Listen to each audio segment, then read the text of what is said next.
She came for a bike repair. But the real fix? A chance to rebuild her broken confidence and maybe her heart. What manga am I talking about? Let's find out, shall we? Hello and welcome to another episode of the Spiraken Manga Review. I'm your host Zan, saying konnichiwa, aloha, buongiorno, and what's up? Hope you're doing good. Hope you're excited for another fun-filled episode of this awesome podcast you can find at www.spiraken.com. We're also on Facebook, Twitter, Instagram, Spotify, YouTube, and various other social media sites. Just type in SPIRAKN, and I guarantee you'll find us one way or the other. And if you're watching on YouTube, remember to like, share, subscribe, and click on that bell for notification for when we release new episodes. And with that in mind, let's actually get to it, because if you remember for that last episode, I spun the Wheel of Manga. And I take down to reviewing a very surprising manga, one which is a little bit of a hard sell, but one you might find intriguing. And what am I talking about? I'm talking about Takahashi from the Bike Shop, and this is by Arare Matsumushi. And this was inspired by an incident that happened where Matsumushi-san ran into a hot guy at a bike shop, and he kind of possessed her thoughts, so she wrote a story about this. And this is a Josei series that is critically acclaimed. It has a live-action television drama adaptation, and it's recommended for so many things. It's ranked 10th in the nationwide publishers' recommended manga 2021. It was 13th in the 2022 Kono Manga ga Sugoi guidebook list for best manga for female readers, and it's nominated for the 15th Manga Taisho and was ranked 10th overall. So it's got a pretty prestigious background behind it, but is it worth reading? Well, let me tell you what it's about. Well, it's a story of two people. First off, we've got one of our main characters, and this is Ryohei Takahashi. He is a guy who owns a bike shop, and every day he hears this person ride by who's got an annoying bike chain. Kind of drives him nuts. He's also 26, and he's kind of just he's not different, but more that he speaks his mind without filtering himself. So he'll be like, "Your shirt's ugly." No problem. But he talks his mind.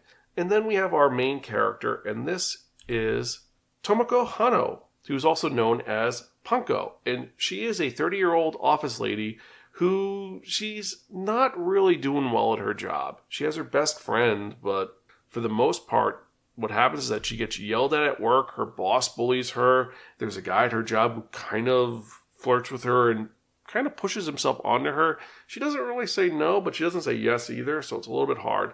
Until one day, when she's riding home from work, going to go to the super convenience store to pick up stuff to make some potato salad, because she really likes potato salad sandwiches. Kind of gross, but whatever. And her bike chain locks up, and she trips and falls, and essentially the bike chain comes off. She doesn't know what to do. She's going to call the equivalent of AAA until this guy with bleached hair shows up and starts fixing it. And who is this? You guessed it. It's Takahashi. And he ends up fixing the bike, and she's like, you messed up your hands. Why don't I give you some money? He's like, no, listen. Take this bike to a bike shop. It's really noisy. Also, your lights looks like it's going to be out. And she's confused because this guy's kind of blunt, but she's like, okay, thank you. And he kind of, because of this blunt interaction, she's thinking about it even when she gets to work the next day. Oh, and also she cuts her finger really grossly while making the potato salad. And the next day at work, she's just obsessed with thinking about this guy. And her bike chain is loud and things are going not great at work. Until after dealing with her jerk boss, her friend, and the guy who's kind of flirting with her, this guy named Yamamoto, who really doesn't take no for an answer, she ends up thinking, I gotta get my bike fixed, and maybe I could do that another day, the day after later. And she runs into Takahashi again at a konbi. Turns out that this konbi, outside of it, there is a soda dispenser, and all the Fanta's gone. He took the last Fanta, but he gives her the last Fanta. And he says, oh, listen, why don't you take the bike to the shop? That light's going to go out. Well, what do you mean, your place? It's my place. It turns out he actually owns the bike shop. It was his dad, now he owns it. So he schedules for her to come by and get the bike taken care of. And she doesn't want to do it because this guy's weird and kind of creepy, and he looks like he's a biker bum, but whatever. So after some stuff, she ends up going to the shop. He fixes it for her, And also, when she's waiting, he says, listen, I got movies. Why don't you watch one while I make this work? And she ends up watching Kick-Ass and also eats all the bananas in his house. And he says, listen, it'll be 60,000 yen and you're all fixed. And she's like, I spent all my money yesterday. Can I give you a credit card? He's like, I don't take credit card, cash only. But you know what? How about this? We'll go to dinner tonight. You pay, we're done. So they end up going to dinner. It goes, well, she wants to take him to like a biker bar. He doesn't want to go to a biker bar. He ends up taking her to this small Chinese food restaurant that makes really big portions. And from there, they end up learning about each other. Like, turns out he is younger than her. He's only 26, she's 30, and he's a bit of a nerd. He's obsessed with anime. She also is obsessed with anime. He's also someone who talks a lot. She doesn't talk a lot. So they complement each other, and this ends up the beginning of a very interesting and weird relationship. And it is a relationship which is focused on their differences. There's a whole sequence in this first volume where she goes on a date with Yamamoto, who kind of forces her to go, and it's a horrible time. And at the same time, Takahashi's there with his friends watching a Doraemon movie that she wanted to watch. And she's like, I rather would have gone there. And he ends up being a shoulder for her to cry on and complain about. And he's slowly getting her into this romance. They slowly liking each other. Like, he likes her, but he's confused by the situation. But then he likes her, she likes him. They're going to get together. And he kind of moves fast, but she doesn't get it because she's weird. It's okay. It's an okay story. It's not terrible. Is it as good as they say? It's okay. Here's what I will say, though. The story, it's a slow burn that's realistic, but it is a slow burn, and some parts do make no sense. And honestly, I find Panko a little bit annoying.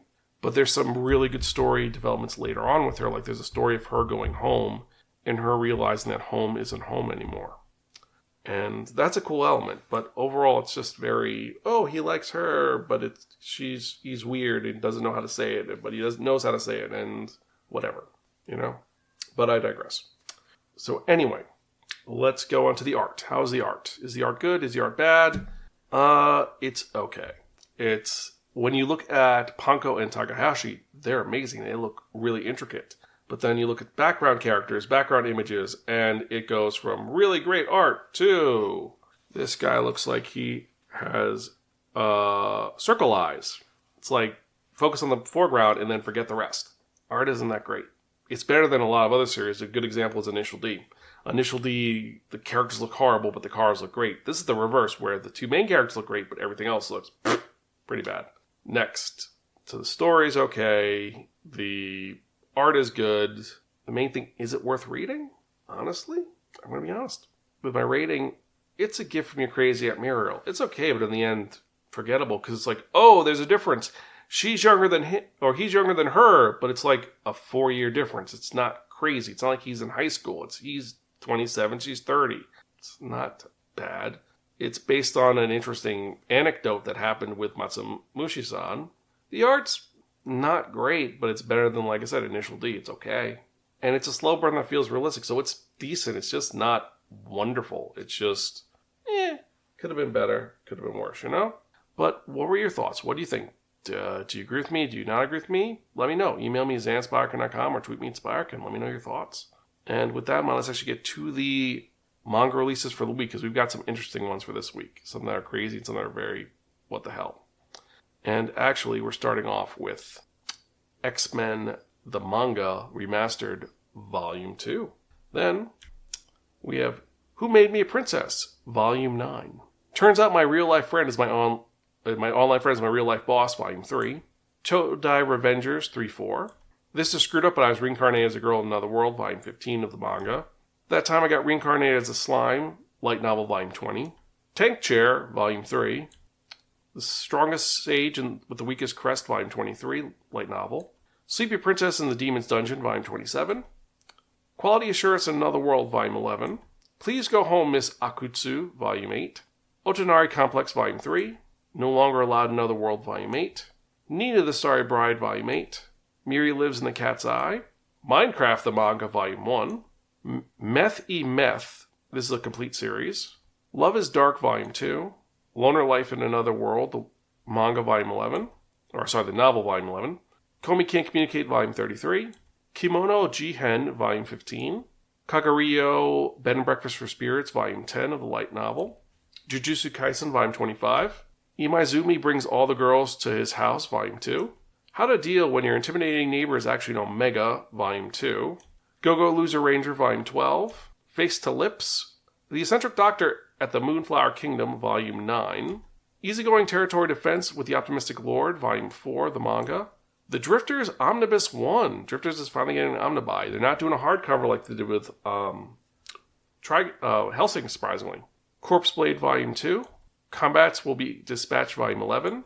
Cardcaptor Sakura, Clear Cards, Volume 10. Call to Action Defeating Dungeons with a Skill Board, Volume 9. Call of the Night, Volume 19. The Big Apple, Volume 2. Ayakashi Triangle, Volume 14. At 2500 in Akasaki, Volume 3. A Sentence of a Bookworm, I'll Do Anything to Become a Librarian. The Sentence of the Goddess, Volume 2, Arc. Animal Crossing, Volume 8. And last and certainly not least, we've got 2345. And these are the manga release for the week. Which one are you most excited about? Email me to know which one you're most excited about, or let me know in the comments down below which one you're not excited about. What do you think about this week's release? Now, me personally, my ones for this week are going to be Drifters, Volume 1, the Omnibus, because Drifters is such a unique series. It's not a great series, but it's a pretty cool series. Methy Meth, the concept just, I don't know what it's about, but it just sounds intriguing. Minecraft, the manga, honestly, everyone's going to be buying the Minecraft manga because Steve is the main character, let's be honest. Miri Lives in the Cat's Eye, Volume 1. This series sounds very different and one which I want to explore. And last but not least, Tank Chair Volume 3. I stumbled upon Tank Chair. I thought it was the most insane story ever. And it totally is worth reading because it is that freaking crazy. But those are my thoughts. Let me know what you think. Email me, zanspock.com, or tweet me at Spock and let me know your thoughts. But anyway, thank you for checking out this podcast. Every email I get, every comment I get gives me motivation to keep doing this podcast. Every new subscriber, thank you so much. Like, share, subscribe. Tell your friends about this. I want to keep doing this so I'm an old man who reads manga with thick glasses and large print manga. So help me to keep doing this. And thank you for checking this out so much. I appreciate each and every one of you. And with that in mind, let's actually get to, beforehand, remember to like, share, subscribe, donate to our Patreon and our GoFundMe at gofundme.com/Spiraken or tinyurl.com/Spiraken. Help me to keep the lights on here and to fix my laptop so I could go to more conventions. I'm applying to Animazement. Will they accept me? I don't know, but we're going to find out. And with that in mind, let's get to the part that you've been waiting for, the most popular part of this podcast. And what are we talking about? We're talking about that one, that only, the Wheel of Manga!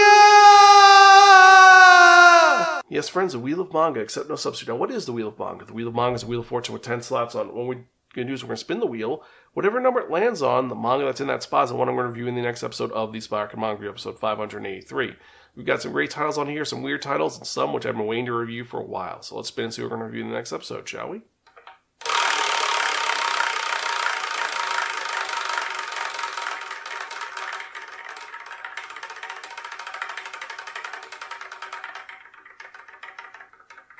Number 4, Last Quarter, an Aizawa joint. Is it going to be good? Is it going to be bad? We're going to have to wait and find out. But anyway, hope you enjoyed this episode. Remember to like, share, subscribe, and as usual, I am your host, Zan. I'm Gonzville. Catch you guys next time, and keep reading manga. I will see you